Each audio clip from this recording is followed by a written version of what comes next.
get fascinated with. The ones who were there in the Revolutionary time frame. Who did they know? Who did they mix with? Did they get involved in more of the battles that we know about in history? It's just fascinating to go back these 15 generations. Think, where were they and what was going on around them? Anyway, definitely. Well, okay. Cool. Well, I guess I'll just dive into these, and we'll just kind of go through them one by one, just these 10 questions, and then if we want to go off on any of them more in depth, we can do that. But well, try and give it the setting too of the 15 generations. How many folks it is, how many different worlds that we would hardly recognize today existed at different times. Okay, let's go. Okay, all right. So first question. So where exactly did this side of our family arrive from? Definitely from England, perhaps the west side of England. There's a couple different references that try to give it a definition. They were probably part of large groups in those time frames that were starting to head towards North America. Largely, what's a group is called a Puritan migration that came to the Massachusetts Bay Colony area. Settled Boston being one of the areas that we know about for sure, but all throughout that New England coast of North America, and but they were English,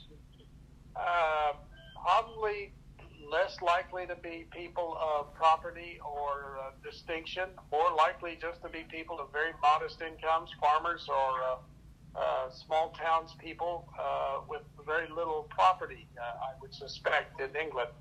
And so they would probably be attracted mostly for the chance for, owning something, land or their own business or becoming, merchants.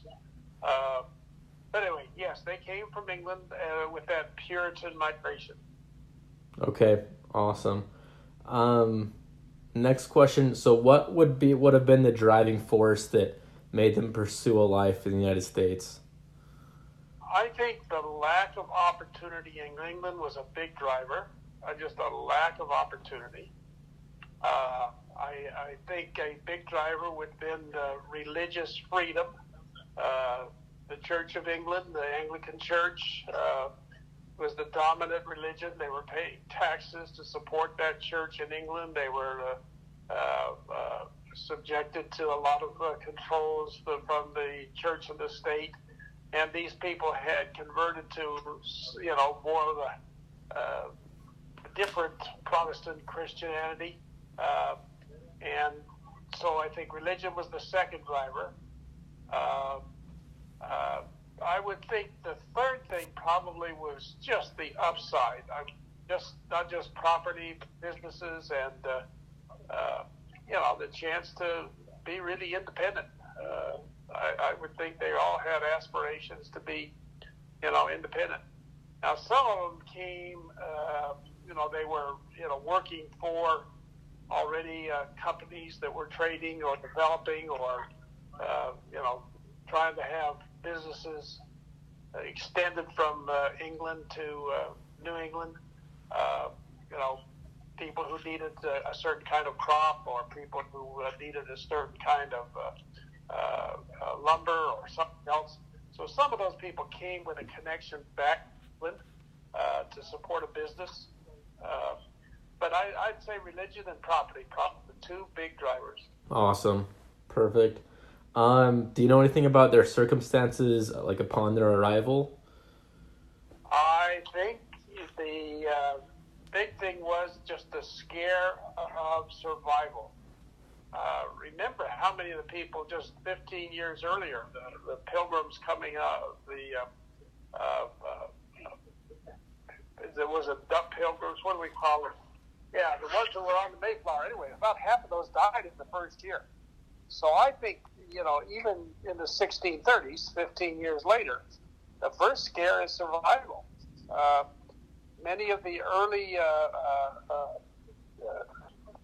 Tippett's family people came to be fishermen. Okay, they were going to fish for cod, They'd send the cod back to England. Some of those were fishermen in that area. Henry seems he came specifically as a shoemaker, leather worker. He had a skill that he had brought from England, so that's going to be his business model. But I think many came for different reasons. But fishermen were the big ones in that area, as well as people who wanted to own land to be farmers. And in the case of Henry, he was going to be a shoemaker. Perfect. And then, so how would America's social system at the time kind of help our family to start a new life? Well, the social system was probably threefold. One, it was still controlled by England, first of all. Massachusetts was a colony. And so you were actually Englishmen. The courts were described as English courts.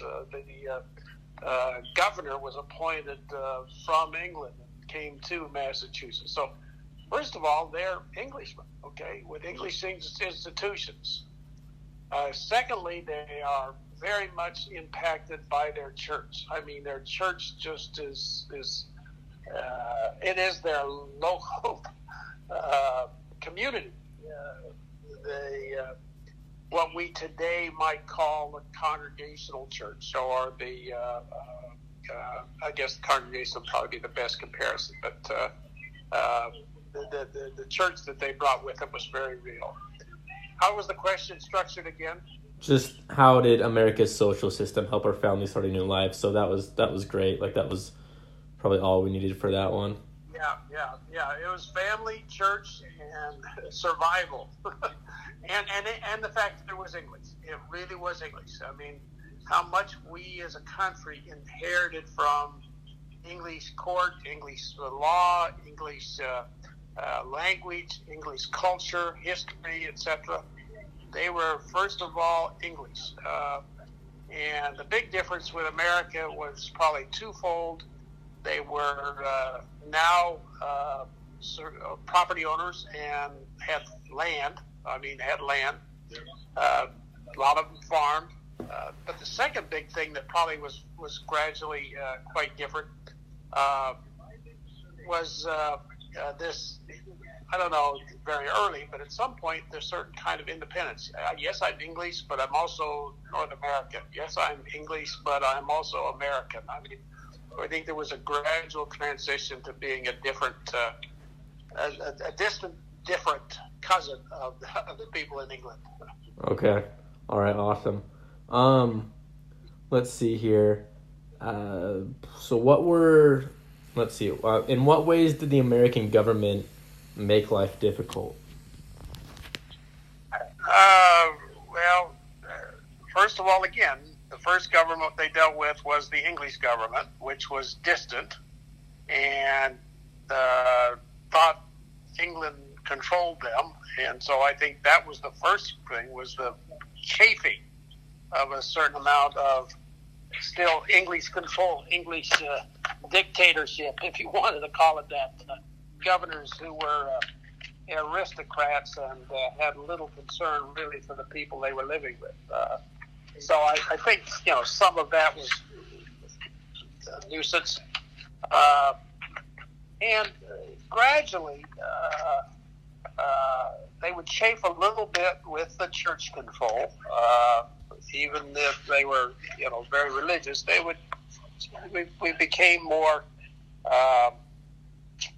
independent, I guess, and particularly in places where people became Baptists, for example, and they wanted to separate from the Puritan congregations, and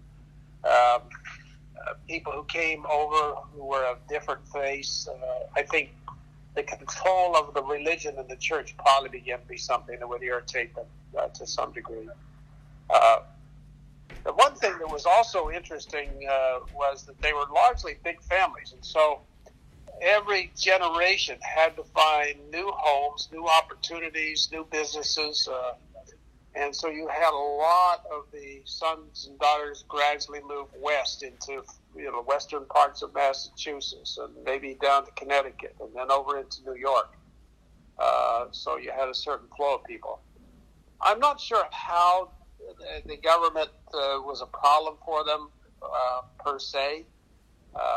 Again, we're still talking early on about the American, the pre-USA system, the pre-Constitution, the pre-Civil Revolutionary War.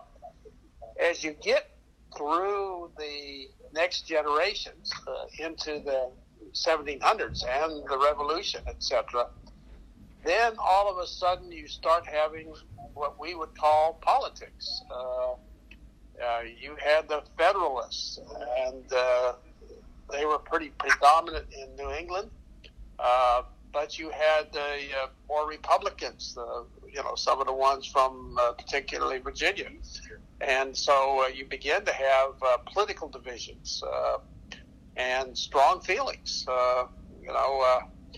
Mr. Jefferson and Mr. Adams there from Massachusetts, they were good friends sometimes, but they were very, very diametrically opposed in their politics sometimes. So, you began to have politics begin to pull them, in the early years of our constitutional government. The one thing I find quite interesting is during those times, where were these ancestors? Did any of them fight in the Revolution? Did any of them get involved in politics? John Adams and John Quincy Adams were relatively neighbors to some degree of our ancestors from Massachusetts. I don't know of any of those histories, but somehow, some way, they were involved. And the big entertainment began to be politicians. You go hear speeches, and you'd hear rebel rousers, and you'd hear people, excited about one thing or another. Remember, they're not even far from where the pre-revolution things were, like the what do they call it, the Tea Party. Yeah, the Boston Tea Party. Boston Tea Party, yeah. And then there was, so they were close. They knew of some of these stories that we read only in history books. Oh, yeah. Yeah, exactly. And I mean, I guess that kind of leads into the next point. The next question was, so what were the reasons for these ancestors to settle down where they did? Again, I think the biggest thing was land. Where could they get land? Where could they farm? You do have the generation that about 1816, there was, because of a giant volcano in the Pacific, there was a cloud over most of the northern hemisphere for most of a year. And it became known as the year without a summer. Well, what happened is that in New England, with short growing seasons anyway, they couldn't hardly grow a crop. And so became a certain desperation to, find another place to grow so that the next season would be more successful. And that might be about the same time frame that our Tippett's ancestors moved west all the way to New York. They went looking for a new place to farm, and so that might have been one of the drivers, is that year without a summer. But anyway, they worked their way west to find new farming opportunity as much as anything. Okay, awesome. Do you know of any general trends of political preferences that we've had in the family? I really don't. Survival was a bigger thing than political preferences. So, everybody wanted to make it through the year. New York, to the extent they were Massachusetts and New York, they were typically more likely to have been Federalist, believed in a stronger federal government, less state allegiance than many of the Virginians and others. So I would think they might have been early Federalists. And a lot of the early Latter-day Saints, when you get to the 1830s, 1840s, when our ancestors some of them became converts to the church, I'm not sure that they were politically inclined because there wasn't anybody in politics who really liked the Mormons. I mean, whether that was Ohio or Illinois or Missouri, they were not accepted in the political systems. I mean, you had Joseph Smith family running to be president there for a while, sort of independent of either party, as best I can tell. He had no affiliation. And of course, the party that existed in those days, 1840s, it was before the Republican Party. There was a Whig Party. But I don't know that we had any political allegiances at any strong point in the family history. And I just would think that when they became Mormons, they were less inclined to be politically affiliated. Yeah. No, yeah. And I guess, and I mean, leading into this next point, I realized as early Mormons, they didn't really have too many things going for them politically, but have any laws of the United States benefited our ancestors in any way, do you think? Well, yes. Now, a big one that we do think about often, but, I guess it was Polk, if I remember my presidents right. He had this feeling of Western expansion. Given an excuse, he declared a war with Mexico, okay? He actually ended up with an excuse, but it was kind of a fake excuse. Anyway, we, the Mormon pioneers, had just been forced out of Illinois and, living in winter quarters, didn't have any money, didn't have anything to feed themselves hardly, just had a bad winter coming across Iowa to winter quarters. Anyway, and here this American country starts a war with Mexico, and they need some soldiers. And somehow they decide that they can recruit, a group of Mormons, and 500 Mormons sign up. That was a big piece of our, adult male membership in that time frame. I mean, that was not a small hit, but that was income. That was all of a sudden income for those families. However much I don't know it was, but it was material to them, and I would think that was an action of the United States government that, ricocheted to the benefit of the Mormons, the Mexican War. Now, if you read the story of the Mormon Battalion, it was horrific. I mean, they were walking, they were starving half the time, didn't have good food, no good health attention. It was hot in the desert going south. A lot of them died. It was miserable. But the actual existence of a war that they actually didn't end up fighting in, they ended up just marching in. But that was a great benefit to the pioneers. Oh yeah, no, yeah, for sure. And so yeah, kind of leading off that. So in what ways has our family shown a type of founding father style resilience? That's one of the great stories. Your ancestor John Harvey Tippett was in the battalion. His family was back at winter quarters. He got all the way as far as about Santa Fe, New Mexico.